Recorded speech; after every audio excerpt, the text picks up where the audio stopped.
ఒంగోలు మాజీ ఎమ్మెల్యే బాలినేని శ్రీనివాసరెడ్డి ఎన్నికల్లో ఓడిపోయిన విషయం తెలిసిందే. సో ఆ తర్వాత ఆయన ఇప్పుడు జనసేనలోకి వెళ్ళబోతున్నారు అనేటువంటి వార్తలు వస్తున్నాయి. దీనికి సంబంధించే బాలినేని శ్రీనివాసరెడ్డి ప్రెస్ మీట్ పెట్టి స్పందించడం జరిగింది.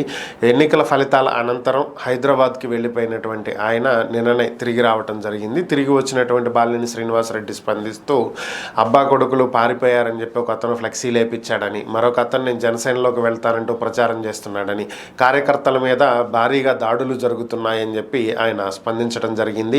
ఏదైనా ఉంటే తనతో నేరుగా తేల్చుకోవాలని, అంతేగాని కార్యకర్తల జోలికి వెళ్తే మాత్రం ఒప్పుకునేటువంటి ప్రసక్తే లేదని చెప్పి ఆయన స్పష్టం చేశారు. ఇవే తనకు చివరి ఎన్నికలు అనుకున్నానని, రాజకీయాల నుంచి తప్పుకోవాలని భావించానని, అయితే కార్యకర్తల మీద జరుగుతున్నటువంటి దాడులు చూసి తట్టుకోలేక మళ్ళీ వెనక్కు రావాల్సి వచ్చిందని, ఎవరిని క్షమించేటువంటి పరిస్థితే లేదని, కార్యకర్తల మీద చెయ్యి వేస్తే నా మీద చెయ్యి వేసినట్లే, ఒక్కరిని కూడా వదిలిపెట్టే ప్రసక్తే లేదని చెప్పి బాలినేని శ్రీనివాసరెడ్డి వార్నింగ్ ఇవ్వడం జరిగింది.